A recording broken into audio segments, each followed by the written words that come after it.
hello everyone, it is I, the one coolest man, and it's probably been a while since you've heard me say that, considering the fact that I've been out a good chunk of the summer, which is upsetting. And now it's what, September, as of the time I'm recording this, and it's been a while. And I'm a little bit upset by that, considering the fact that I was planning to do a whole thing with summer, and I really am upset, because there were so many projects I could have had done by now. Especially for anyone who saw the update video. I swear I always name the update something different. You probably already know what I have planned for the future. If you didn't, I'm going to go over them real quick. I have Paper Mario Thousand Year Door that I want to do soon. I have the Uranium Wonderlock, which is going to make a return. And then I do also have Pokemon Glazed, which should be coming back hopefully soon. I hope to God that comes back soon. That is going to depend on myself, though, and the time I have. But with that done, there has been a lot of Sun and Moon droppage that's happening. It's happened, and it's a lot. And we even got a little bit more extra information today that I want to talk about. So we're going to talk about all the stuff that I've found out about, all the stuff I've heard, all the stuff I've learned through the Sun and Moon site. This is probably going to be a very long video. So, and I don't plan to really edit anything. I just want to get this video out. So if you're expecting any kind of interesting visuals, don't. Because probably after I start talking about this, those are probably going to go away, and I'm going to start playing some background music. Alright? So, with that, you can click away from this video, leave it open if you want, go do something else. But I'm just going to sit here and start talking about my thoughts on a lot of the new Sun and Moon Pokemon and stuff like that. I believe it's been a while since I've covered anything Sun and Moon related, so I'm probably just going to re-go over everything that I don't remember that I've talked about, which is probably going to be just about everything. Anyway, with that, let's get started. Oh my god, all the different Pokemon that have been released. Oh my god. We might as well start with Pokemon, because if we don't start with Pokemon, oh my god. So I'm just going to start with some of the new stuff, and then kind of reverse my way, because obviously I'm going to have more to say about the new stuff. Then I do some of the older stuff. So, coming out of the gate here, we have Type Null. Type Null I find very interesting, considering the fact that it has a lot to say about it. It says that its body is actually synthetic, and it's been made to rival Pokemon that are often spoken of in mythology. So its body's supposed to be meant to rival legendaries? That's what I'm hearing. Like legendaries, or maybe even Arceus and Mewtwo and Mew and stuff like that. Because those are supposed to be legendary, like rare, mythical Pokemon. And its body is also said to adapt to any situation.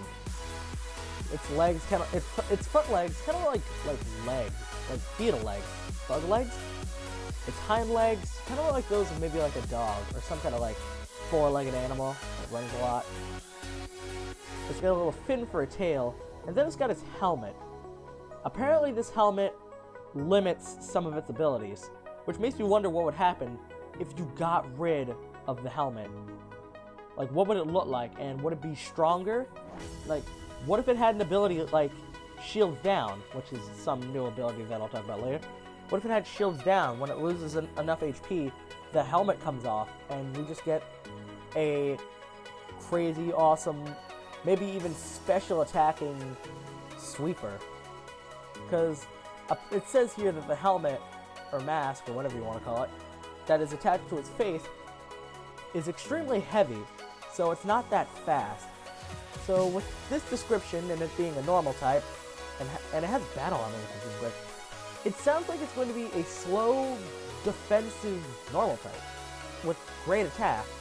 Because I mean, come on, look at the little axe on its head. It has an axe on its head. Of course, it's going to be a great physical attacker. But when you see this thing like in the trailers, it's using Tri-Attack, and that makes me wonder if this thing's going to have good special stats. Maybe it'll be balanced all around, and just like low speed. Because what it's saying that its agility is low, it doesn't sound like it's going to be fast. Then we have I have no idea how to pronounce this Pokemon. Jangmo? Jangmo? Jangmo? I don't know. Add an L in there. This thing, it's a tiny dragon. It makes me wonder if, like, it's going to be the pseudo-legendary of this generation. And it has bulletproof and soundproof, which is amazing, because soundproof can prevent you from going to sleep and stuff like that. Or even being confused. Because you can't be hit with sound-based moves. Uproar can't hit, Sing can't hit. I'm pretty sure... I think Hypnosis can still hit. There's another move I'm trying to think of that I don't remember. Doesn't matter. And then it also has Bulletproof. This is the one that makes me excited. Because Bulletproof prevents you from getting hit by ball and sphere moves. And I believe also pulse moves? I'm actually not 100% sure about that. But anyway, if it can't be hit by pulse moves, that's pretty amazing, because that means it can't be hit with Dragon Pulse, which is actually a pretty powerful dragon move. But I'm pretty sure it wouldn't do that. I'm pretty sure it's only ball and sphere moves. But anyway, it says here that Jumango has the power of a warrior, allowing it to be humble about its capabilities. In its pursuit to become stronger, it never neglects training. So this dragon is always training. It's always trying to get stronger, and I love it. Because Jangmo uses the scales on its head for both offense and defense, it never turns its back to its enemies. Which is pretty amazing. That scale on its head not only will hurt if you get hit by it, it'll also hurt if you get hit it. Well, if you hit it. It says here that they also gather in large locales. Whoever uses that one anymore? Like canyons, where no other Pokemon around to live together as they train. So they train in groups. I guess that makes sense. Maybe they have like a little like pack gang leader thing, where it's like, I have the biggest and toughest scales, making me the leader. I believe it. Oh man, Alolan Rattata. Holy crap. I heard the rumors about this thing being dark type. Didn't know it'd be dark normal. And its ability is Gluttony and Hustle. Now, Gluttony, I don't really know what to think about, but as for the rest of it, dude, Hustle sounds like it has like the power to be really great. I can imagine this thing being really fast and a really great like physical attacker. But anyway, it says here that Alolan Rattata changed due to the fact that they battle with Yungoos. Unlike normal Rattata, urban areas are Alola's gravitating. Man, I cannot speak in this video to save my life. This is why it's gonna be so long, people. But at this point, I've kind of just turned it into like a podcast. So it's like, you're not paying attention. Or maybe you are paying attention. If you are paying attention, good job. Give yourself a pat on the back. Have a cookie. Anyway, it says here that Alolan Raticate like to live in urban areas that are nocturnal and live in nests of several dozen. And Alolan Raticate are their bosses. As a countermeasure to the exploding Rattata population, Yungoos were imported and released. And to do this, Alolan Rattata changed. Well, Rattata changed into Alolan Rattata, which made them nocturnal and stuff like that. And then they love fresh foods, and they pay attention to what foods are fresh. And now we have Alolan Raticate. It says here because their urban areas is where they live, their diet is higher in calories. Man, I wish I had a counter for how many times I'm going to fuck up words in this thing. Oh no, I can't curse because of the new, of the new YouTube. I don't really care that much. Alolan Raticate continually stockpile huge amounts of food in their nest. They most prefer to send out Alolan Rattata to gather food while they themselves stay home in their nest and eat. It's also the freaking totem Pokemon in one of the areas in Moon, which is interesting because it's actually been confirmed that Pokemon Sun and Moon are 12 hours apart. That is interesting, and I love that. It means that certain events will be different. Hey, look, it's Piggypack. Pretty sure I've talked about Piggypack, but if I haven't, holy crap, it's so good, and it's normal flying, it's the regional bird. It makes me wonder, like, what is this thing going to be when it fully evolves? Like, it's a woodpecker. It makes me wonder, will it be like, maybe flying grass to like resemble wood? Because it's a woodpecker, get it? Or would it be like flying steel and it has the power to like chop down a single tree in one blast or something like that? Like something to do with the fact that it can chop down trees. Like that would be interesting. I mean, it's a woodpecker, so I can only imagine what they're going to try and do with this. Plus, it has keen eye, which means its accuracy can't be lowered, and it has skilling, which is such a great ability. If this thing could learn a move like, oh, I don't know, Rock Blast, that'd be great. Yungoos, I don't think I need to really say I don't think I need to say anything about Yungoos that hasn't been said. It's mini Donald Trump. It has Stakeout, which is a new ability. I'm pretty sure. Okay, it says here, with the Stakeout abilities, Pokemon's moves can deal twice the normal damage to any Pokemon that switch in or enter the field mid-battle. That's pretty amazing. Plus it has Strong Jaw, which means its biting moves are going to do a lot of damage. And then, wow, shockingly on this. And then we have Grandpa. Grandpa has Berserk, and I love that. If its HP drops below half, its freaking special attack goes up. That's insane! Like, I'm pretty sure there's another ability just like this, and I forget what it's called. Like, I feel like Sun and Moon's just gonna break the entire meta of the Pokemon universe. Tell you, man. I'm pretty sure I already talked about Tapu Koko, but Electric Fairy, Electric Surge, summons electricity. Whoa. Holy crap, that is amazing, and... oh, it can also learn Nature's Madness. Yeah, that's a new move. Slams into an opponent and reduces its HP by half. That's really interesting. Oh my god, Magearna has so many freaking abilities. And we freaking get a free one. My god. Yeah, it says here, if you're using the new QR function in Sun and Moon, you can scan the corresponding QR code, you will be able to obtain the mythical Pokemon Magearna. Holy crap, we're gonna get a free Magearna, or however you want to pronounce it. Like, right in the beginning. There's so much confirmed for Sun and Moon. It's crazy, and I love it. But anyway, it also has the new ability of Soul Heart, a new ability that no previous Pokemon has ever had. Soul Heart has the effect of raising its special attack each time a Pokemon faints. It's the special attack version of Moxie. That's insane. Like, and also, it doesn't say if anyone faints. So that means, if this thing took down a whole team, its special attack, oh my god. And it's Steel Fairy. Steel is already a freaking crazy defensive type, but to add on top of that, it's also immune to Dragon. That's terrifying. I can only imagine what this thing is going to do. Like, that's terrifying. Oh my god. Togedemaru! I love this thing! Holy crap! It's the Roly-Poly Pokemon, which I'm pretty sure aren't Roly-Poly's bugs? No, I'm not even care. I love it. It gathers electricity and stores it. The long needle that grows from its back works as a lightning rod to attract electricity. With this reservoir of electricity, Togedemaru is able to release powerful electric types. It's a freaking lightning rod. It is a real-life lightning rod. It's a living lightning rod. And I love it. That is a fantastic idea. Like, this thing should be able to, like, absorb electricity from everything, which is why it has lightning rod as an ability. Makes sense. It also has iron barbs, which makes sense because you've actually seen Togedemaru roll around. It's like the little like colored patches on its side. Those are actual spikes, and they'll pop out. And it's such an amazing idea. Then we have Grubbin.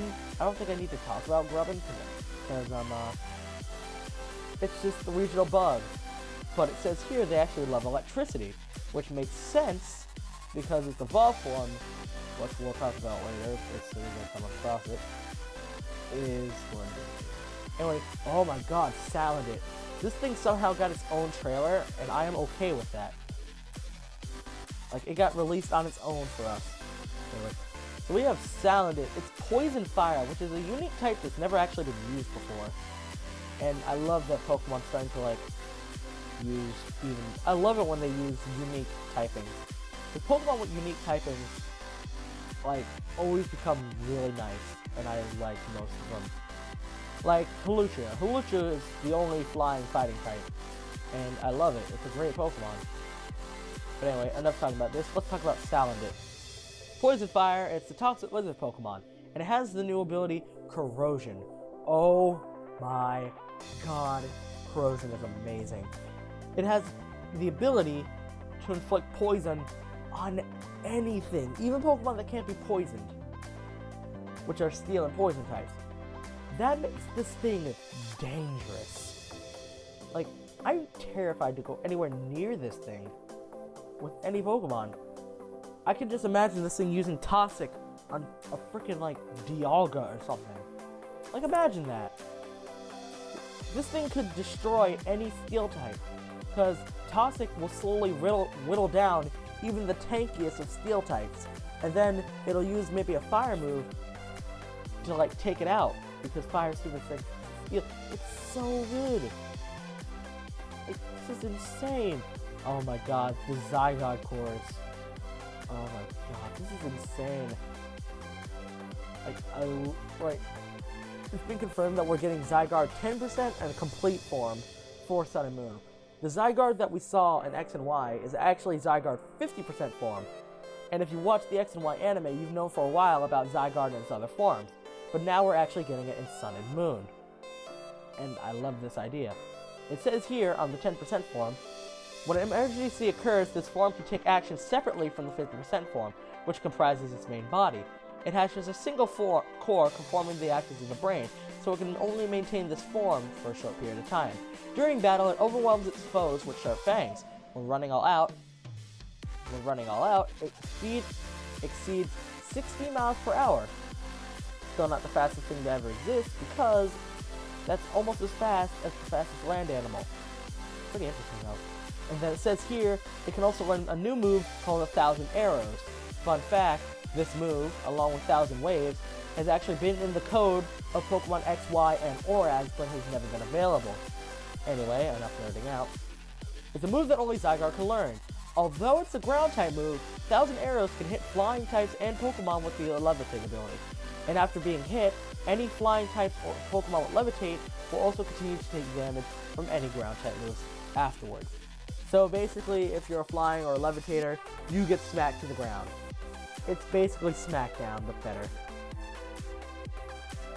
And then also, it can learn 1,000 Waves, which is basically a ground-type move which will prevent you from being able to flee or swap. That's pretty impressive. And then we have Zygarde Complete Form here, with the ability Power Constructs, which is amazing. And then it can also learn the new move Core Enforcer. And it can erase the abilities of any Pokemon that have already used a move on that turn it's been used. That's actually pretty impressive. So, like, if you get hit by Core Enforcers, so I'm guessing that this thing's slow, but it has crazy awesome attack and special attack. It also says here that the wings and tail each have their own core. So if we look at the picture of Perfect Zygarde here, it looks like it has 2 wings and 1 tail, each one with an own existing core. So would that be 4 cores? Because it looks like it has like 2 wings and 1 tail, or 4 wings and 1 tail.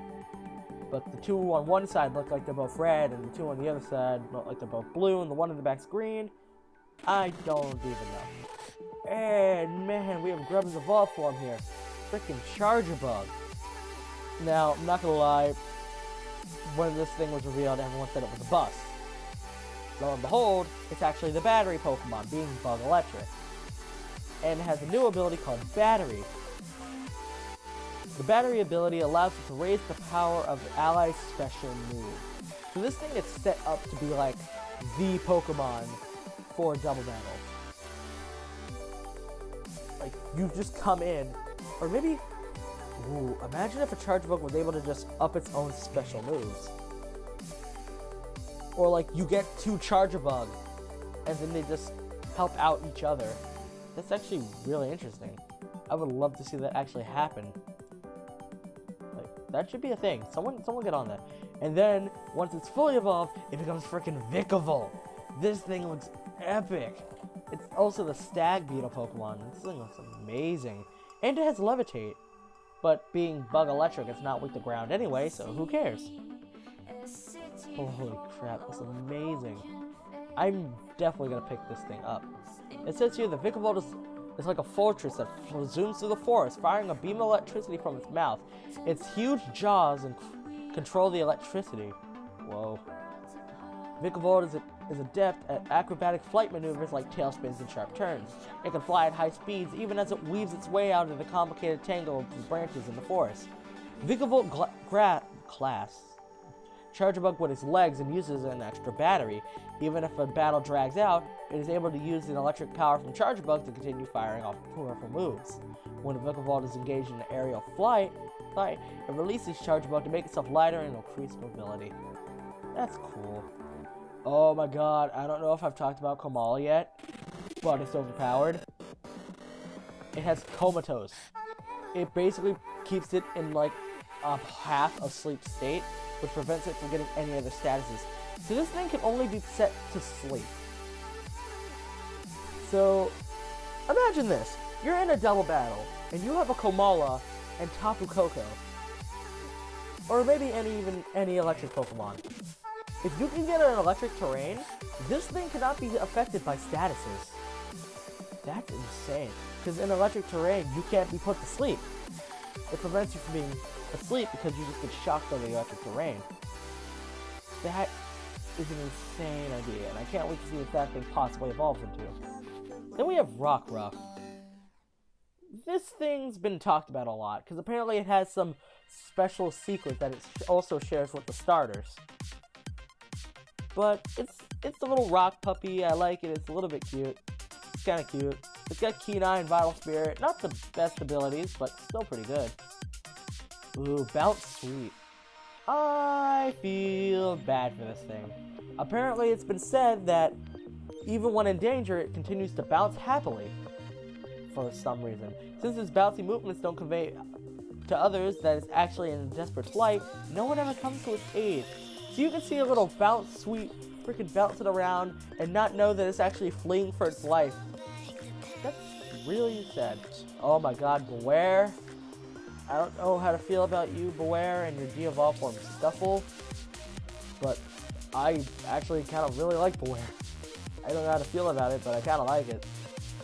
It's actually the Strong Arm Pokemon, and I believe it's based off of a red panda, which is ironic, because it's a pink-looking kind of panda.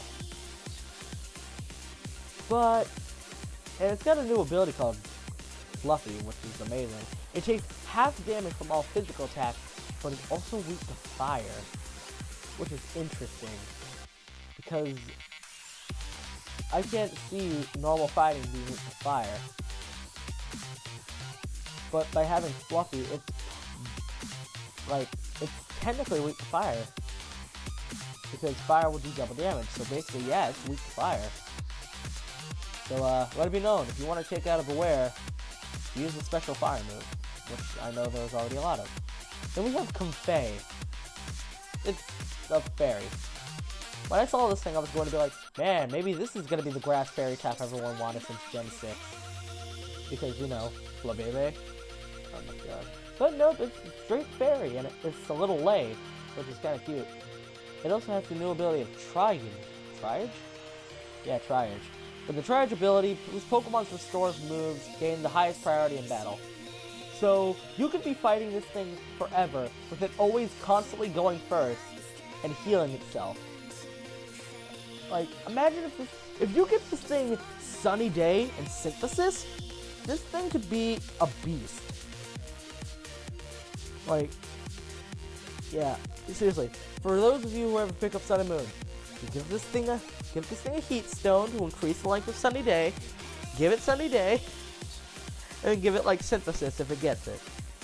Then this thing will be a beast, and you will never be able to kill it. And it's also a fairy type, so you'll be able to take down dragons with ease. So yeah, Comfey has the possibility of being really evil. Holy crap. Mudsdale! We got the horse, man! It's the Draft Horse ground type Mudsdale. And it has its own tempo and the new ability of stamina. With its stamina ability, this Pokemon's defense goes up by 1 when it's hit up by an attack. Imagine if some like old Pokemon got some of these new abilities. I could have just imagined some of the more overpowered ones. Holy crap. Mudsdale is known for its powerful body as well as its emotional fortitude, which it keeps from being agitated by anything. It never cries out, no matter what kind of trouble it's in, it defeats its opponents with a single powerful blow. That's terrifying. One kick and you can be dead. Jesus. Mimikyu! I love this thing. It's Ghost Fairy, which is a pretty interesting typing. And it has the new ability of Disguise. The rising popularity of Pikachu-styled merchandise about 20 years ago is the reason that Mimikyu makes itself look like Pikachu. In fact, this Pokemon is dreadfully lonely, and it thought that it would be able to make friends with humans if it only looked like Pikachu. Which is why it kind of has like the little like creepy, weird Pikachu like head on it. It makes me wonder what the head is made out of. Anyway, it also now has the Disguise ability, which is an ability no other Pokemon has possessed. Man, I just love how the Sun and Moon site words this. This Disguise ability allows it to escape damage from an enemy attack just once. That's overpowered. You get a free substitute, like, on the first turn. That is really awesome. Like, that's really great. Imagine if you could just have a free substitute just to take damage on you from that first turn. Like, depending on how fast it is, or how fast his opponent is, this thing can either get a free hit off on you, or like, or maybe what it could do is like, take the damage, heal off of maybe like leftovers or something, and again, get a free hit off of you. Or, what about this? What if it switched out and like with U-turn and then you came back in and the Disguise was back up? Like, I don't know exactly how Disguise works, but like it has the opportunity of just being overpowered. And now we're at Wimpod. Bug water type, so doesn't like, although despite the fact that this thing looks like a freaking fossil, reminds me of freaking Kabutops. And it's the Turn-Tail Pokemon with the new ability of Wimp Out. Wimpod has the new Wimp Out ability. Gee, I wonder where it got its name from. With the Wimp Out ability, if this Pokemon's HP drops below half, it will run away or swap out. So this thing's gonna be a pain in the ass to catch if you don't have a Arena Trap. Remember, kids, if you actually want to catch this thing, which you probably don't unless it evolves into something awesome, you better, like, throw a quick ball at it. Or have a Arena Trap. Jesus. He's like such a bad Pokemon. Fomantis, which is the de-evolved form of another Pokemon. Like, seriously, holy crap. Fomantis is nocturnal and performs photosynthesis while it sleeps during the day by spreading its leaves out in all directions. Because of the danger of staying in the same location 2 days in a row, Fomantis begins its search for the next day's spot as soon as the sun sets. For Fomantis, photosynthesis is not just a source of energy, it is necessary to achieve the strength and brilliant coloration of its evolved form. Photosynthesis is precious to Fomantis, and it will fiercely attack anyone who gets in the way of that process. Fomantis excel at long-range attacks such as Razor Leaf and Solar Beam. Solar Beam is indeed a powerful move, but since it uses up the energy that the Pokemon has stored through photosynthesis, Fomantis barely uses it. I mean, it makes sense, because it kind of learns off of. And then its evolved form Lurantis here also has Leaf Guard, which is interesting. Lurantis can learn Solar Blade, which is awesome. A move that releases a blade-shaped beam to mince up its foes. The blade is so sharp, it is said that it can slice a rock in half. Jesus. It's basically like physical Solar Beam. Well, I imagine it's physical if it's called freaking Solar Blade. With Solar Blade, Lurantis absorbs energy from the sun on the first turn, then releases a powerful attack on the second. And it's also the totem Pokemon of the Lush Jungle, the site of the Alanka Island trial. Wonder which island that is, because I know it's not the first one. It will overwhelm trial goals when the powerful combos it unleashes with the Pokemon allies it calls. That sounds... Oh my god, Gumshoes. Again, nothing I can really say about this thing that hasn't been said. Blah, blah, blah, Donald Trump joke, blah, blah, blah. I'm just gonna go past that now. Minior. Oh boy. Here we go. Rock flying type. Ow, I just, like, kicked. I just hit my knee on my desk. And, like, my screen went black for a second, and I got really scared. Holy crap. So anyway, Minior, rock flying type. This makes me wonder if this is going to be like a fossil. Wait, there's been no discussion about fossils since Sun and Moon came out. But what do we know about all fossil types? I mean, all fossils? They're all rock types. So obviously it makes sense, and I'd believe it if Minior was indeed a fossil.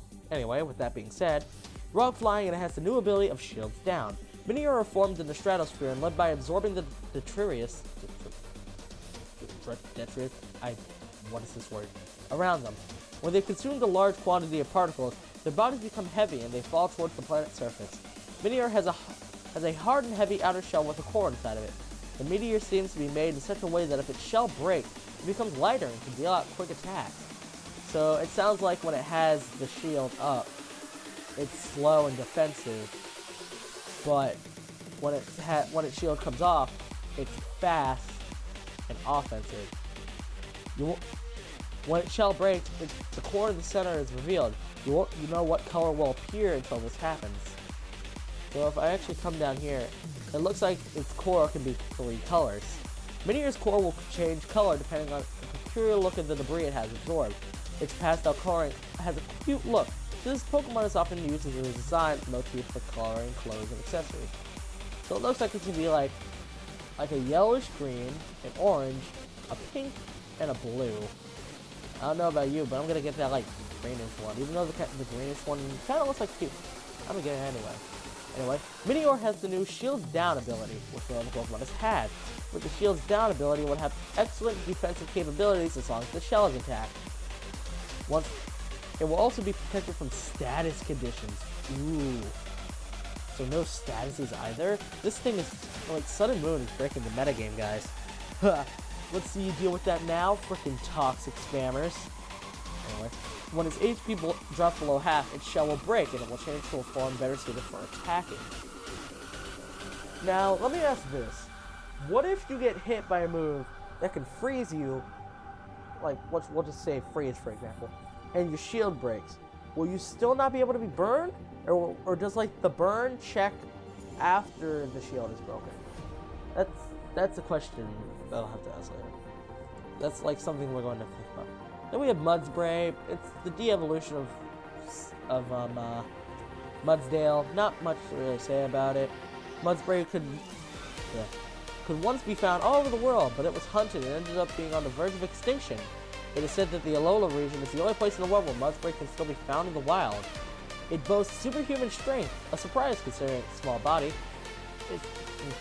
It can carry loads up to 50 times its own weight on its back or dragging behind it. That's actually pretty interesting. This thing's 50 times stronger than its own weight. Man. Then we have Oricoro. This thing is interesting because depending on what island or where you find it, it will actually be a different typing and it will have a different look. We have its Bale style, which is fire flying, Pom-Pom style, which I believe is, electric flying, its Pau style, if I'm pronouncing this right, which is psychic flying, and its Sensu style, which is ghost flying.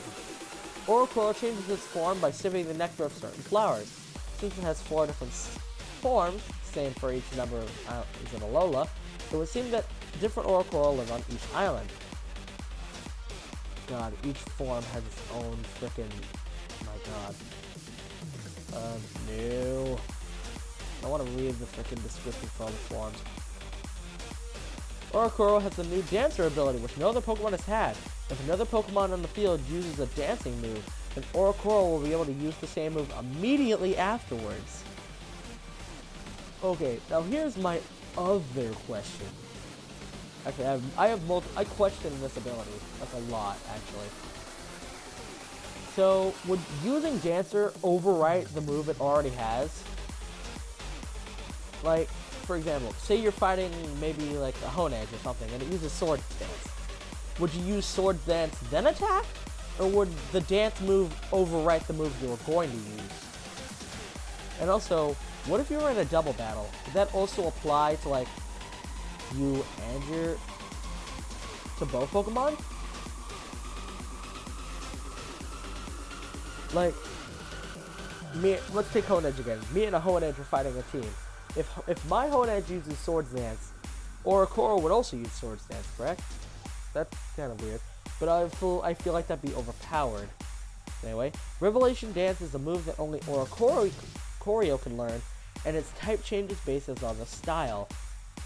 Let me guess. Because each one has a certain typing, it's going to be that type.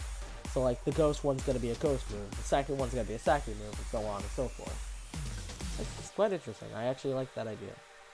Oh my god, Alolan forms! I got into the Alolan form. Again. Because we have a freaking Alolan Sandshrew here. Ice Steel. And, I am excited. Sandshrew have historically lived in desert area, but the frequent eruptions of nearby volcanoes drove the Sandshrew to abandon the desert and migrate to snowy mountains, where they took this form. Sandshrew's body changed to adapt to the harsh environment of the snowy mountains. The Alolan Sandshrew has a shell of ice covering its skin, but it is hard as steel. It excels defensively, but lacks flexibility and can't curl into a ball like the ground-type one can. Its heavy weight makes it slower than normal, but the claws on its hands and feet allow it to move across ice without slipping. When it wants to move quickly, it uses its stomach to slide on the ice like a curling rock. That sounds cute as all hell, and it has Snow Call for an ability, so I am 100% fine with that. Then we have Alolan Vulpix and Ninetales, which instead of being Ice Steel like those two are, Alolan Vulpix is Ice, and Alolan Ninetales is Ice Fairy, making it the killer of all dragon types. Anyway, I don't know. What do you? Well, obviously Alolan Ninetales would be better at killing dragons than Alolan Sandshrew, but still, they would both be able to kill dragons because Steel is actually resistant to dragon, and so that's actually pretty awesome. Anyway, it is said that Vulpix came to the Alola region together with humans, but the fox Pokemon moved to the snowy mountain peaks to avoid the normal habitats of other Pokemon, and thus it ended up taking this form. These Alolan Vulpix live high in the mountains that remain covered in snow year-round.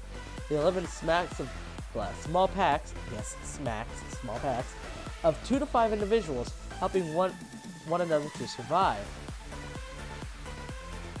They can freeze anything solid by expelling cold breath at a temperature of negative 58 degrees Fahrenheit or negative 50 Celsius from its mouth. It doesn't fare well in heat, but the temperature gets too high, it produces ice from its tail to lower the surrounding temperature. That's cool. It's like a walking AC or something like that. That's kind of interesting. Oh my god. Oh no, not a Alolan Executor. Please tell me you've seen the jokes about this thing. About its long neck. Also, it's Crash Dragon now. I never really understood Executor. It's eggs that evolves into a palm tree. What? How does that work? I never understood how that worked. And somehow it's psychic? And apparently being made of eggs makes it grass type? And now because it's a palm tree, it's a dragon? What is this nonsense and why? It also says Frisk for an ability. Oh no, guys. Watch out. The freaking Alolan Executor is going to stretch over its long trunk and fucking look at what item you're holding. My god. This is stupid as all hell. The environment of the Alola region, where strong sunlight pours down all year round, has brought this change in Executor's form. The people of Alola boost that Alolan Executor is the true form of Executor. Unlike other Executor, the Alolan Executor has a fourth head on its tail. This fourth head controls the tail independently and can take on opponents to the rear that can't be reached by the main head's attack. So basically all I'm hearing is, I have a longer head, and I can hit you from far away, and my tail can also hit you. What? Like, seriously. With a head like that, you think you'd be able to hit everything in a 90-mile radius. Anyway, this Pokemon excels at whipping its long like a lash to attack its enemy with its hard heads. But that neck can sometimes be a weakness. Pick-a-Pack? I need you to chop this thing down, please? Seriously, like, what the heck? Anyway, Morlul! Seriously. Remember how I said we're getting to the Grass Fairy? We have the Grass Fairy, and it's a little mushroom fairy thing. Honestly, I have no idea. Anyway. The Grass Fairy, they have Illuminate, and they have Effect Spore. Effect Spore. Man, I'm so good. Morlul are nocturnal Pokemon that walk around at night on their leg-like roots. I just realized a lot of Pokemon are talking about being nocturnal, which makes me wonder that, like, are there some Pokemon, well, obviously there's going to be version exclusives, but it's like Pokemon that are only Pokemon that are only obtainable in Moon, Pokemon that are only accessible in Sun. Because like I said earlier, Sun and Moon are 12 hours apart.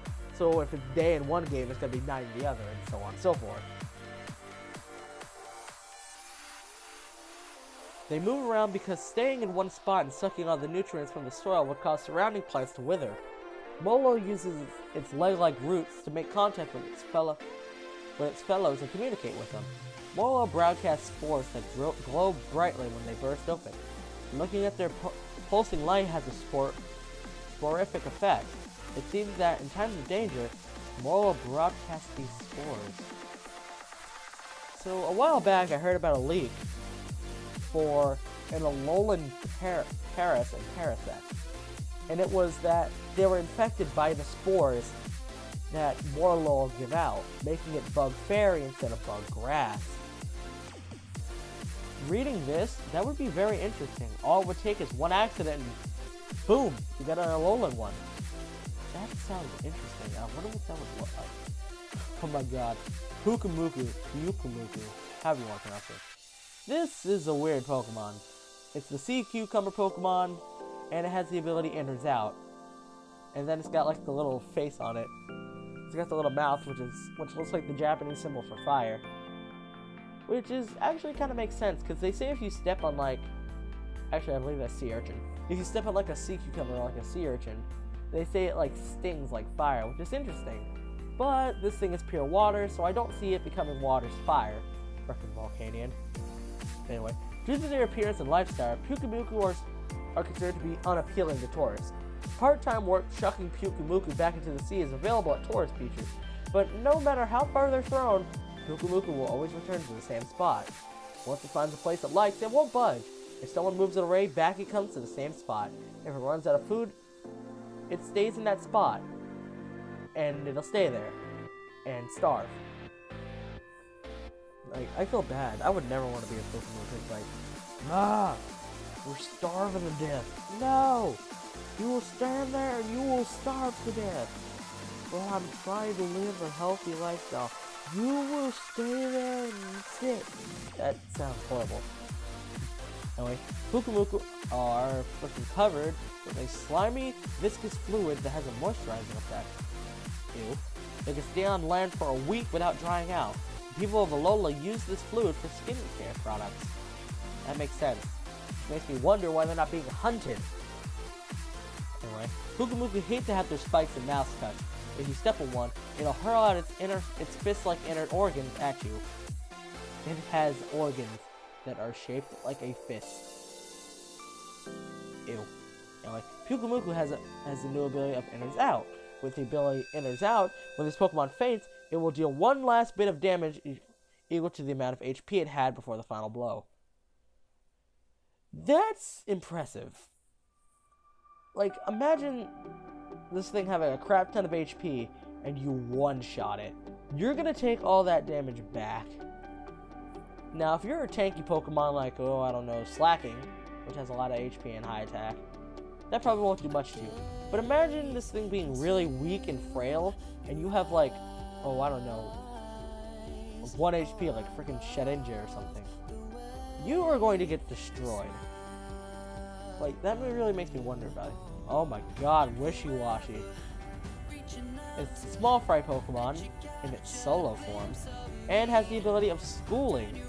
A single Wishy-Washy is tiny and weak, measuring just 8 inches. Wishy-Washy is very small, even for a Pokemon. Yet the people of Alola seem to view it as terrifying. When it's in danger, Wishy-Washy's glistening eyes catch the light and shine out, sending an SOS to its allies. And because of its new ability, Schooling, it can turn into the School form, which in its School form is much larger and heavier. Wishy-Washies that have encountered many dangerous situations and have a lot of experience calling will be able to emit a bright light from their eyes. They can gather allies and transform into the even more powerful Pokemon. Even Gyarados flee from a Wishy-Washy School form. That's interesting. Like everyone knows Gyarados. It's huge and it's terrifying, but Wishy-Washy School form makes them just run away? That is terrifying. Like, that is true terror. Anyway, back to the Alola forms. We have Alolan Marowak, which is awesome. It's a fire ghost type and it looks like a cool looking fire dancer. It's awesome. And it has Cursed Body and Lightning Rod. Anyway, the Marowak in the Alola region take bones and light both ends on fire by rubbing them against their foreheads, which explains that black mark there. Then they spin the bones around. Marowak's rarity and its fearsome appearance when it dances with the bone led it to dub it a conjurer and regard it with fear. Wow. There are many grass types, Marowak's natural enemies, in the Alola region. This makes Alola a harsh environment for Cubone and Marowak. As a result, they live in close union with their partners. It is said that their great care for their partners allowed them to gain something like a sixth sense, and allowed their changed form. So they became fire types because they wheel around a fire bone, but they're ghost types because they care for each other? Or it's because they're psychic, because they have like the sixth sense. And there's an ice cream truck passing outside. I never said I was professional, people. Anyway. So like they had a sixth sense. That just sounds like psychic. Why is the thing that a fire psychic type? Instead of fire ghost. Or even fire dart, because this body looks like it's charged all day. Anyway, it doesn't matter. Alolan Marowak proves skilled at an attack in which it waves its bones and releases a ball of flame. That sounds like Lilith. The fireballs are not that powerful, but they tirelessly pursue the foe. Makes me wonder if Alolan forms are going to have their own moves. As soon as I said that, Alolan Raichu is right in front of me, which is awesome. It's Electric Psychic, which I believe is a unique type that's new. I'll have to go and check that out later. And it has the new ability of Surge Surfer. The Raichu and Alola have two types, Electric and Psychic, and they are able to wield psychic power. What's more, they can gather this psychic power into their tails and then ride on them to float in the air. Even Pokemon researchers don't know what caused the chain in Alola. The people of Alola seem unconcerned by the question. Their guess? Maybe it ate too many sweet and fluffy round pancakes. Right. That's totally what caused the change. Anyway, Raichu has electric sacs on his cheeks. Rubbing them causes a sweet aroma to release. The mechanism behind this is not clear, but it's thought to be connected to the psychic power that Alolan Raichu possesses. Alolan Raichu also has the new ability of Surge Surfer, which no other Pokemon has had. With Surge Surfer, this Pokemon's speed will be doubled in electric terrain. So I can just imagine this thing in a double battle with a Tapu Koko, and those two being a fierce team. Like, with its speed doubled, this thing can do a lot. Holy crap. And now we have Alolan Meowth, which has Pickup and Technician. Both pretty decent moves. Meowth is a Pokemon that did not originally live in the Alola region. They were sent to the royal line as an offering from another region, and only a select few can have them as partners. The Alola and Meowth are distinct for their cunning and great pride.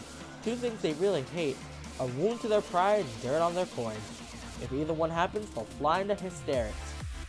It is said that the Meowth that were offered to the royal family lived a life of luxury and pampering, which led them to have a selfish and prideful attitude. This caused Meowth's form to change.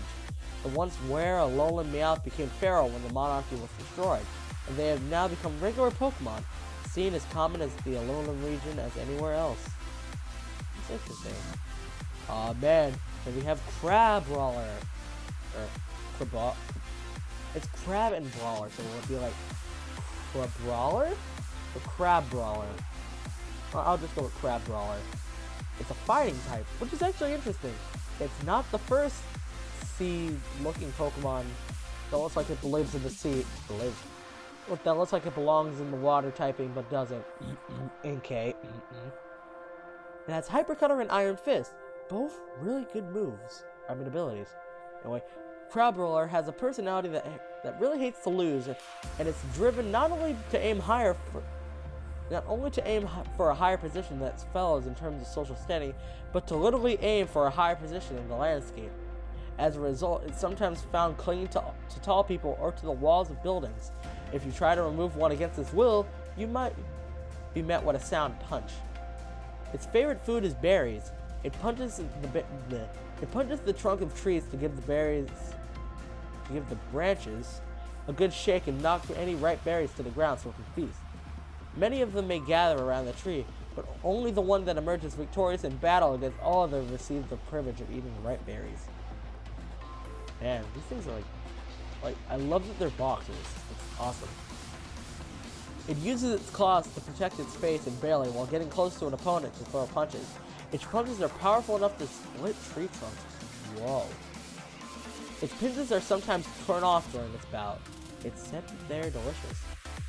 If you've ever had Crab Claw, it's freaking great. It's amazing, and everyone should have them. Oh my god, we have Palossand and its D-Evolve form. Oh my god, let me do it with the D-Evolve forms first. We have Sandygast, it's Ghost Ground, which I, again, think is a unique typing. And it has the new ability of Water Compaction. A Sandygast emerges from the grudges of Pokemon and other creatures soaked into the sand after they fall in battle. So, this thing is the soul of a Pokemon that got sucked into like sand. That's terrifying. Why do ghost types always have the creepiest fucking Pokemon sensors? Anyway, in essence, it's a possessed lump of sand. If you heedlessly grab a Sandygast shovel, you'll fall under the Pokemon's control. A Sandygast uses its power to manipulate children in the gathering sand to increase the size of its body. If a Sandygast loses its shovel, it may put up a tree branch, a flag, or other item in its place. These Sandygasts are wanderers in search of their own shovels. The tunnel-like mouth of a Sandygast can suck the vitality out of people and Pokemon. Apparently, it's a test of courage in the Alola region to stick your hand in the mouth. That is terrifying! It's the dead, possessed soul of a Pokemon who died in, like, quicksand. It can take control of your body if you steal its shovel. And it can absorb your soul. It's like Shedinja, Honedge, and some other Pokemon combined in terms of Pokedex. That is creepy. Holy crap. Sandygast has the new Water Compaction ability. With Water Compaction, its defense will go up by 2 if hit by a water move. Jesus. Palossand controls human adults, making them build a sandcastle that provides camouflage and also raises its defensive capabilities. Unlike Sandygast, if Palossand loses some of its sand from its body, it can restore it itself. When moving in search of prey, the shovel on top of its head revolves. It is said that the shovel can be serving as some kind of radar. Palossand loves the vitality of Pokemon and drags small Pokemon into his body so it can steal their life force. Its sandy vortex swallows them up in a heartbeat. Pokemon dragged into Palossand leave traces of their ill will behind. It is thought that this negative energy may be the starting point of new Sandygast. That's terrifying. These things are like, they're freaking beach. Oh my god, that's terrifying. Anyway, I believe oh man. I was about to say, I think I'm done talking about all the Pokemon, but oh my god. Turtonator. This thing is awesome. It's a fire dragon type, which is actually the first fire dragon type that's not either a mega or a legendary that I remember. I hope I'm right about that. Anyway, it also has shell armor for an ability, which is pretty awesome. I believe that stops critical hits. I believe I'm right about that. Because Turtonator lives on volcanoes, feeding on sulfur and other materials found near volcanic craters, its shell has a layer of explosive material, mostly sulfur. When something strikes this Pokemon, sparks fly from the horns on its shell, igniting an explosion. So basically, don't punch it, throw something at it. In areas around volcanic craters, this Pokemon camouflages itself as a rock and waits for prey. At the moment when its prey steps onto the back of its shell, it strikes its own shell with its tail, triggering an explosion. So it's a landmine. Basically. Seriously. Like, the heck. And it can ignite itself, so it's also like a suicide bomber. The explosion blasts triggered from Turtonator's back are released through an orifice located on the middle front of its body. This is also its weak point. Attack landing on the stomach will deal great turns of damage. You can also learn the new move Shell Trap. With this move, a Pokemon can set a trap at the beginning of the turn, and if it's hit by a physical attack, it will trigger an explosion that deals much greater damage. Yeah, this Pokemon would be great for doing, like, explosion. Then we have Bruxish. That's hard to say because anyway. It's the Gash Teeth Pokemon, and it's Water Psychic. And it has the new ability of Dazzling, and this thing also has Strong Jaw. A lot of Pokemon with Strong Jaw, holy crap. Anyway, Bruxish emits a strong psychic power from the thing on its head. When opponents are bathed in its power, they are sickened with terrible headaches and fall unconscious. As it emits its psychic power, it grinds its teeth loudly. When Pokemon hear the sound of Bruxish's teeth gnashing, they sense danger and flee immediately. In the Alola region, the lifeguards let Bruxish remain in the area to prevent dangerous Pokemon, Water-type Pokemon, from gathering there. Bruxish dig holes in the seafloor, leaving just the protuberance on its head, leaving just the thing on its head exposed, while they emit a low level of psychic power. This serves as radar, so it can detect prey, and it can leap to attack. It also has the new ability, Dazzling. The Dazzling ability prevents opponents from using priority moves. So basically, you can't use priority moves. No Quick Attack, no Mount Punch, no Bullet Punch, none of that. Then we have Cutiefly, another bug fairy. Or the only bug fairy. I'm bad at remembering types. It's the Bee-Fly Pokemon. It also has Honey Gatherer, which is an actual ability, and Shield Dust. Cutiefly can detect the auras of living things, including people, Pokemon, and plants. It's Lucario. It can detect aura. They search out flowers by the color and brightness of their auras, then gather nectar and pollen. So is this thing blind? But it detects aura, so it can kind of see? Anyway, when living Pokemon are excited, it seems that their auras resemble those of flowers in full bloom. As a result, Pokemon tend to gather near people or Pokemon that are feeling particularly happy or sad. Cutiefly mostly live in the fields and meadows on the outskirts of cities, but they sometimes appear in towns and even inside of buildings, drawn in by the emotions of the living beings in the community. That's cool.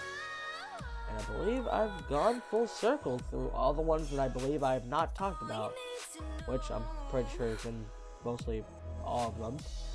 Just gonna look through all these again. All the Alolan forms.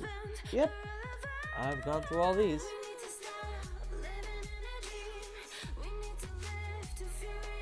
That done, I think we can move on to, oh my god, again, so much stuff I can talk about.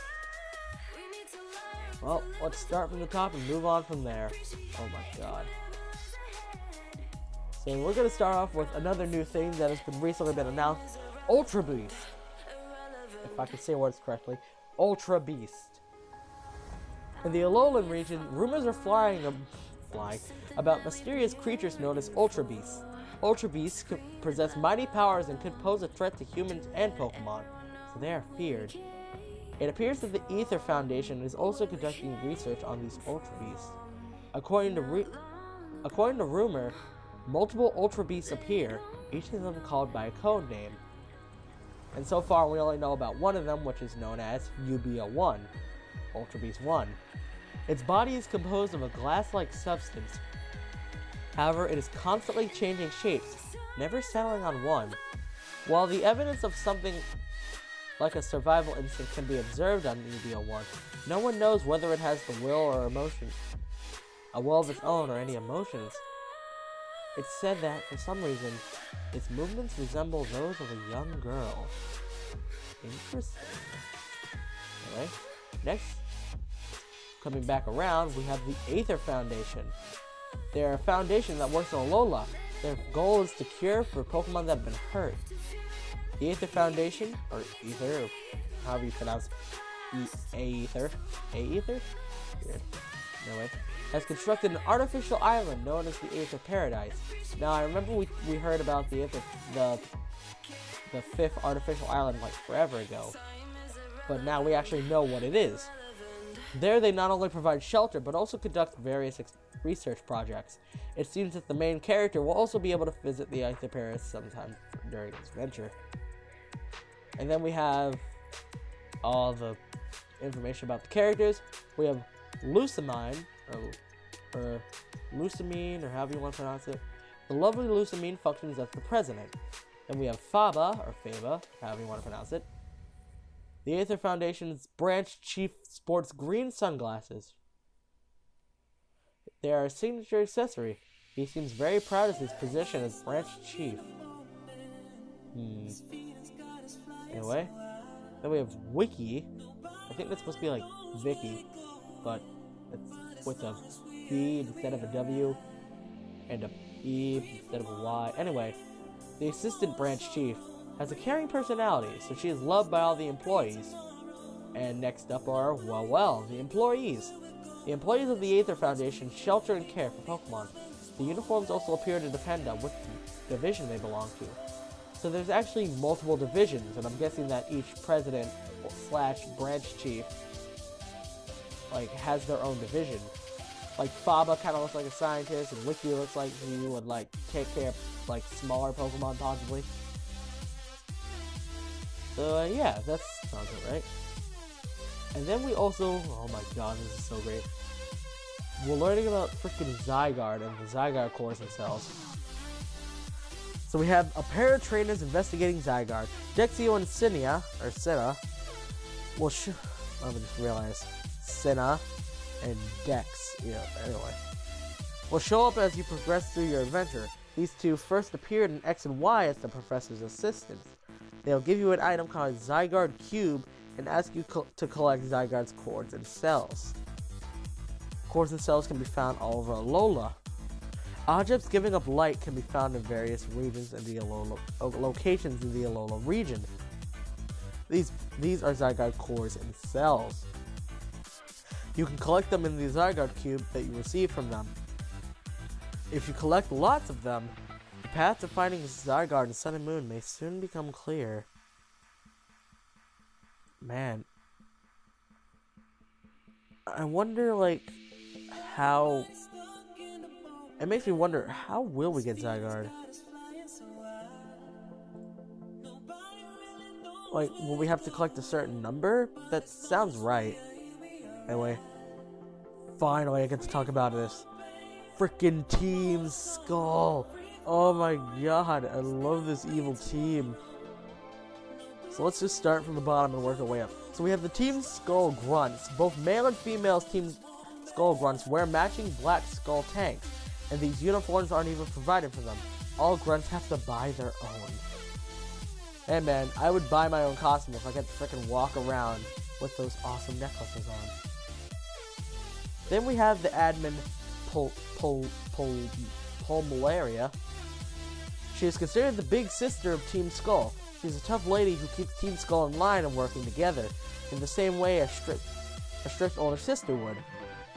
She seems to care for the Grunts who are below her in the pecking order, and she's not one to let it go if someone's giving them a whopping. And then we're gonna skip over frickin' the leader and go straight to Gladion, who actually just recently got released. This young man lends his strength to Team Skull as an enforcer. He places a high value on being strong in Pokemon battles. And his partner is the mysterious Titan Null. Man, Titan Null is so weird. I wonder what the mystery behind it is. Anyway, Team Skull boss Guzma. Guzma is the boss of Team Skull, who holds these ruffians together.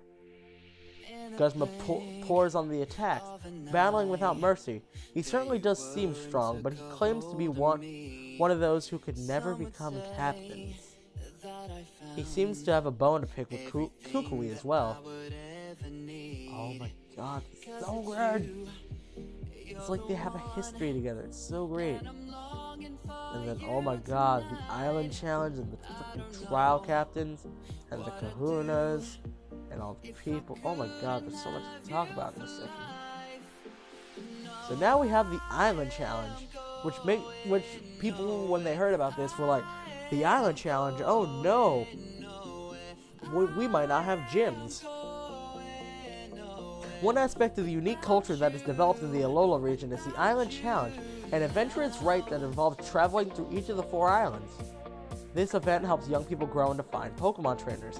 As the main character of Sun and Moon, you yourself are destined to attempt this challenge. To complete the challenge, young trial goers must overcome the trials in store on each of the 4 islands.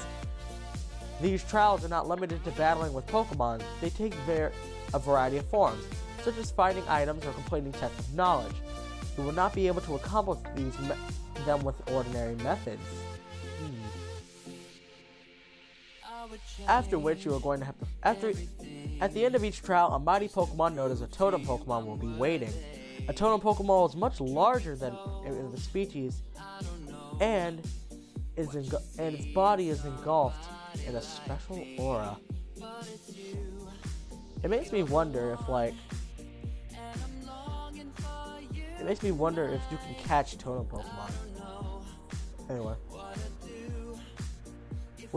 When Totem Pokemon battle, they summon ally Pokemon to join them.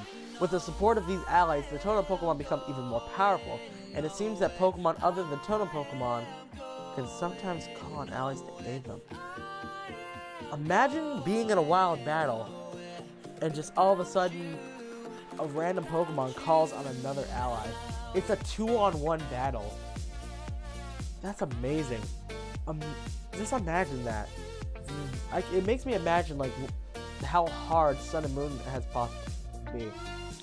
Anyway, the final trial on each island is called the Grand Trial, and it's said that a Pokemon battle against the Kahunas who lead that island. If a trial goer succeeds in clearing this Grand Trial, he or she will be publicly recognized as clearing all the island's trials and can move on to the next. So what it sounds like to me is that you can't leave one island without completing that island's trial. So it is technically still possible that we might have gyms, but it makes me wonder, like, is it going to be 2 per island, or are we going to have, like, and where's the Elite Four going to be if there's only 4 islands? Some people are like, oh, there's only 4 islands in the artificial island, but Hawaii has like 8 islands or something. So who knows? Maybe we'll have more islands, maybe we won't, I don't know. Who knows and who cares? Anyway, next up, we have all the trial captains. Each trial has a captain whose role is to provide guidance to all trial goers. All the captains are trainers who undertook trials in their own island a few years earlier. So first up we have Lana, who is an expert with water types. She is dedicated to her family and is a reliable older sister who watches over her younger sisters. Then we have Captain Mallow. She is an expert with grass types. She loves cooking, but it seems that her taste at times is a bit peculiar. Oh boy. Specializing in electric type Pokemon, Captain Sophocles is good with mechanics and has invented multiple machines. So earlier when I was actually going backwards a little bit, earlier when I was looking at the trial challenge or the island challenge page, it showed Mallow wanting to collect 4 ingredients. Wonder what those ingredients are. Then we have Kiawe. I hope I'm saying that right. I'm not good with foreign names. Is a captain whose expertise is in fire types. Together with his Marowak, he studies the traditional dances that have been passed down to the Alola region. So, this guy was announced before Alolan Marowak, which made people wonder, oh, are we going to get like a fire type Marowak? Because everyone knows that Marowak is currently a ground type. and this guy specializes in fire types. So they kind of like hinted at Alola Marowak before it actually came out. So yeah, that's actually kind of interesting how they did that. Anyway, that's the captains. And then we have the Kahunas that lead each island. So far we only know about one of them though. Each of the Alola 4 islands has a leader, called the Island Kahana, who governs the island. They are chosen by the Pokemon known as Guardian Deities, which are also found on each island. Hala is the Kahana of Melee, where you just moved into, and is also your rival Hal's grandfather. His skill is renowned in the Alola region, and he gives you your first partner Pokemon, and expects great things from you. And then, oh my god, there's so much to read on this one page. I'm pretty sure I've already read most of this, but I do need to at least read this part. Regional variant researcher, is this Professor Oak's Alolan form? Yeah, so we have a new, like, Professor Oak, and it's kind of funny, because he's black, and the other Professor Oak is like an old one. But anyway, Samson Oak does research on the regional variants that could have taken root in the Alola region. He's the cousin of the Professor Oak, the famous authority on Pokemon research in Kanto. The two could practically be twins. Holy crap. Like, first, black Professor Oak. But also, he researches Alolan forms, which is actually quite interesting. Also, I like that his name is Samson, and I'm pretty sure Oak's actual name is Samuel? I believe it's Samuel Oak. I hope I'm correct on that. Anyway, that is done. And now we're going to talk about all the awesome features that are going to be in Sun and Moon. Don't worry, people. It's almost done. Holy crap. Anyway, a thorough analysis of the secrets of the two worlds of Sun and Moon. Some Pokemon that appear in Sun and Moon are different. What's more, there's a difference in the way time is set in the two games. Except for a few scenes, time in Sun and Moon is tied up to actual time. Pokemon Sun operates on the same time as your 3DS, but time in Sun and Pokemon Moon is shifted by 12 hours. Some of the Pokemon that appear in Pokemon Sun and Moon are different, including Solgaleo and Lunala, which hold the key to the story. It seems that some of the Pokemon that appear as totems are also different. So yeah, that's actually really awesome. And if we come down here, we have Find Pokemon all over the place with the Poke Finder feature, which is basically Pokemon Snap in Sun and Moon. A feature known as Poke Finder allows you to take pictures of Pokemon you find. It's located in the Rotom Dex. When you use the Poke Finder in certain photo spots scattered over the Alola region, you can take pictures of Pokemon. The photos you take will be evaluated, and as you take better pictures, more features, like the ability to zoom in, will become available. That is awesome. I cannot wait for that. And now, oh my god, I believe I'm almost done here. So a few more things left to talk about. I'm just going to try and talk about as many as I can. I'm already over an hour in this recording. If you're still listening, you are awesome and amazing and holy crap. Anyway, as a special bonus for the early purchase of Pokemon Sun or Moon, you can receive a gift, a Munchlax that evolves into a pulverizing Snorlax. Those who purchase Sun or Moon by Wednesday, January 11th, are eligible to receive an early purchase bonus via internet connection. A Munchlax that evolves into a pulverizing Snorlax. This Munchlax is holding a special item known as Snorlax Z. By evolving Munchlax into a Snorlax and having it hold it, it is able to use a special Z move known as Pulverizing Pancake. Z moves are special Pokemon moves that are used in the Alola region. Trainers send a natural power known as Z power to the Pokemon to power up the Pokemon moves. Because it requires all the combined power of a Pokemon and its trainer, a Z move can only be used once per battle. However, Z moves are considerably more powerful than any known Pokemon move. That's insane to think about, because the strongest Pokemon move as of right now is Explosion. That has 250 base power. That's amazing. But anyway, then we also have Alolan Raichu's special move, which is known as Silk Spark Surfer. There are Z moves that can power up each type of move. These Z moves can be used by any Pokemon. Some Pokemon, however, like Alolan Raichu, can use special Z moves that are not available to all Pokemon. And it doesn't actually say what Silk Spark Surfer actually does. It just goes on to say what Snorlax Z does. And then it continues to talk about Snorlax. But if I come all the way to the bottom here, which is awesome, it talks about its special move, Pulverizing Pancake. Previously, Snorlax has always been portrayed as sleeping all the time. For the first time in Sun and Moon, it will open up its hidden potential and be able to use the powerful Z move, Pulverizing Pancake.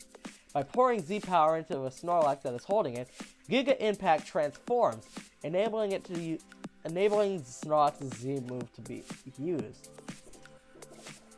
So that's interesting. Does that mean if I get rid of Giga Impact on a Snorlax, it will lose the ability to use Pulverizing Pancake? Or will it be able to be used by like another normal type move? That's interesting. It raises the question that Z moves actually modify moves of that type. It's like if I had a normal Z Stone and I had a normal type Pokemon that knew multiple normal type moves, would it only affect one move or all the moves? And would it be a different move if like it was special or a normal, or would it be like,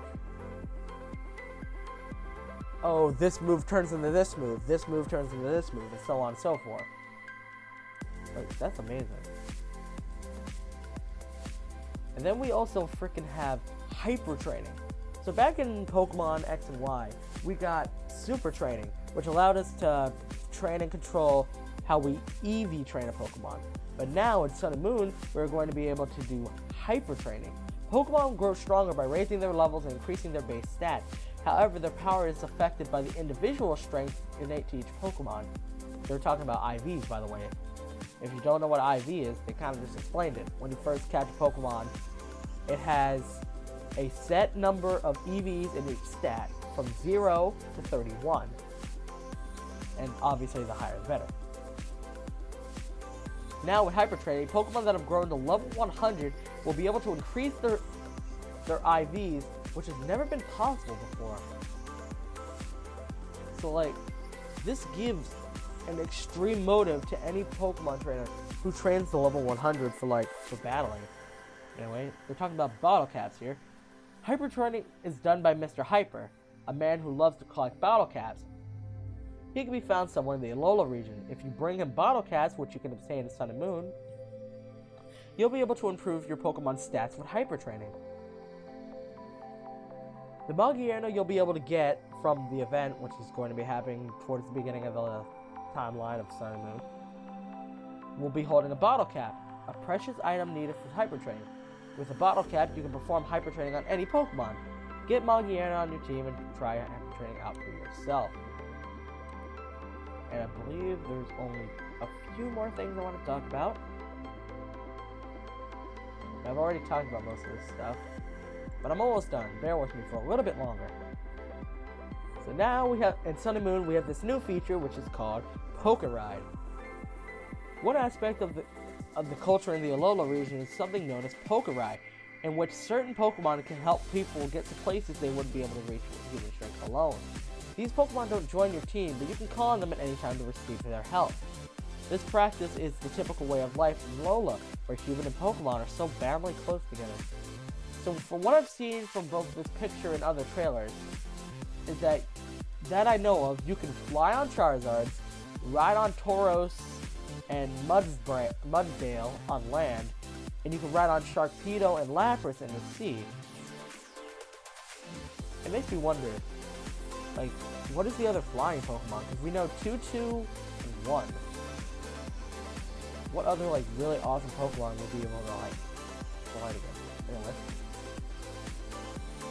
With the release of Pokemon Sun and Moon, Pokemon Global Link, which is the website that connects Pokemon players around the world, will end its current Omega Ruby, Alpha Sapphire, Pokemon X and Y service, and will be updated to work with Sun and Moon. New features added in the update will allow you to enjoy Pokemon battles even more. And by doing this, you'll be able to host your own friendly competitions. On the new Pokemon Global link, you will be able to compete in official online Pokemon competitions in the past, but now there's more. A new friendly competition feature has been constructed that will allow you to become a championship host yourself and host original competitions where you set the regulations. Friendly competitions allow you to hold competitions in two different styles. So first we have live and we have online competitions. In these internet competitions, you'll battle against other participants you've been matched with and compete for the best rating. These competitions will take place with Pokemon trainers all over the world, or they can be set to only allow pre-approved trainers to enter. When the number of participants exceeds a certain number, ranking will be calculated, just as in an official online calculation. Live competitions will allow you to host a competition where you gather together with friends and others in the same space. The digital player ID that contains the regulations will be created as a QR code, and by scanning that QR code, participants will be able to battle according to the competition's regulations. So this is really cool. You can, like, for example, if I take me and some of my friends, I could create a tournament and be like, hey, you have to follow my rules and battle my own way. And then we can finally see which one of us is truly, like, the best trainer. Like, it's a great idea, and I really love it. And finally, what I hope and believe is the last thing I'll be able to talk about is Battle Royales. Pokemon Sun and Moon have to feature the addition of a new battle format that has never been seen in the past, the Battle Royale. In the past, Pokemon battles have generally been of one trainer against another, or one trainer against a fucking wild Pokemon, or 2 against 2, or 3 against 3, and so on and so forth. And sometimes they spin, which is dumb. But in these Battle Royales, 4 players are divided in a 4-way battle that pits each trainer against each other in a furious melee. Ah, Nintendo, I see you referencing your other old games. In a Battle Royale, 4 trainers are jumbled in battle together, but the rules are simple. Each of the trainers choose 3 Pokemon and sends one out into battle at a time. The battle is over at the end of any turn when all of the Pokemon of one trainer have fainted. The players are ranked, and a victor is declared based on the number of Pokemon each is defeated and the number of Pokemon that has remaining in play. When these rules are simple, they also allow players a new way to enjoy Pokemon battles, one where many new strategies are born, as each player must try and predict who will attack who, or way acting to save a player who's in a pinch in order to aim for the number 1 position. Or you can be like me and my friends and we can all just attack one guy because we hate them. And yeah, I'm pretty sure that's all I can talk about that I've missed in Sun and Moon. I don't think there's anything else I can talk about except for Z moves. But pretty much I can go through that really fast. In the beginning of the game you get your Z ring, around the whole region you find Z stones, blah blah blah blah. I've already talked about this, and you can buy a real one. There, I'm done talking now.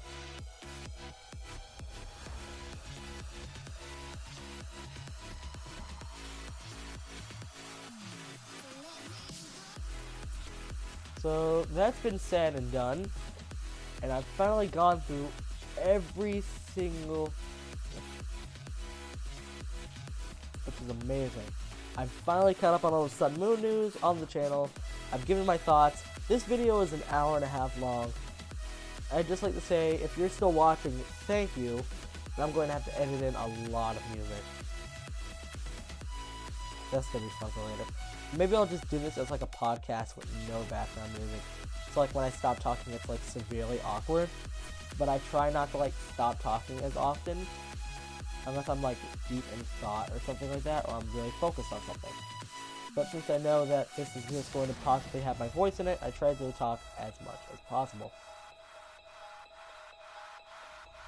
So instead, some question. So anyway, I'm sorry for being gone for so long. Like I said, so much happened over summer. My headset broke. Updates will return soon. Once I get everything I want to do ready. I'm already prepared for most of my series. There's a few more things I want to get ready. I gotta get back in the swing of doing editing and all that. And who knows? Maybe I'll nicen up the channel a bit. Get a little bit better at editing. Like that'll happen. Anyway, thank you all for watching this video. If you loved it, hit the like button and subscribe button. But at the same time, harder than we are done. We're done so hard right now. Oh my god, like so done. Like you don't even know. That's done. I am tired. Crap. Anyway, thank you all for watching, and I'll see you guys later. Coolest out.